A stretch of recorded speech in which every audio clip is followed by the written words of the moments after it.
राज्यामध्ये पुढील 3 दिवस उष्णतेची लाट येण्याचा अंदाज हवामान विभागाने वर्तवला। पुढील 3 दिवस राज्याच्या बहुतांश जिल्ह्यांना येलो अलर्ट देखील देण्यात आलाय। मध्य महाराष्ट्र मराठवाड्यामध्ये तापमान आणखी वाढणार आहे। पुढील 3 दिवस उष्माघाताचा धोका देखील वर्तवण्यात आलाय। अकोला आणि नंदुरबार जिल्ह्याचं तापमान 45 अंशांच्याही पुढे जाण्याची शक्यता आहे। त्यामुळे नागरिकांनी पुढील 3 दिवस विशेष काळजी घेण्याचं आवाहन करण्यात आलंय।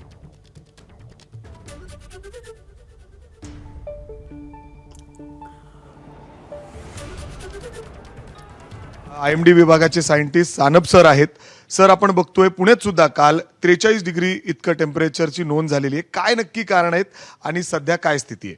येस, मागील आठवड्यामध्ये आपण बघितलं की महाराष्ट्रातील बहुतांश ठिकाणी तापमानामध्ये बऱ्यापैकी घट आपल्याला दिसून आली होती आणि त्याचं मुख्य कारण म्हणजे अरबी समुद्र आणि बंगालच्या उपसागराकडनं येणारे जे आर्द्रतायुक्त वारे आहे त्यामुळं ढगाळ वातावरण आपल्याला बघायला मिळालं आणि काही ठिकाणी पाऊस झाला, त्यामुळं तापमान कमी झालं होतं।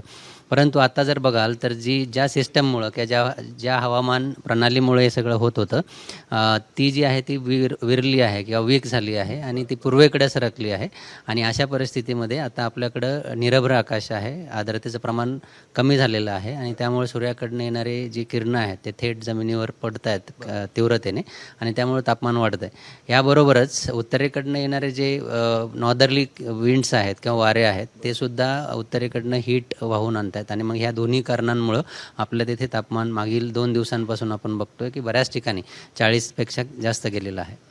सर, याला काय म्हणता येईल? ज्या पद्धतीने तापमान वाढतंय याला आपण काय म्हणू? आता सध्या त्याला उष्ण लहर आहे किंवा आपण हीट वेव्ह जी आहे, हीट वेव्ह टाईपची जी कंडिशन्स आहेत ती महाराष्ट्रातील बहुतांश ठिकाणी आपल्याला बघायला मिळते। ज्यामध्ये आता कालचं जर तापमान बघितलं मॅक्झिमम किंवा कमाल तापमान जर बघितलं तर नंदुरबार येथे 43.3 डिग्री सेल्सिअस इतक्या तापमानाची 45.3 डिग्री सेल्सिअस इतक्या तापमानाची नोंद नंदुरबार येथे झालेली आहे।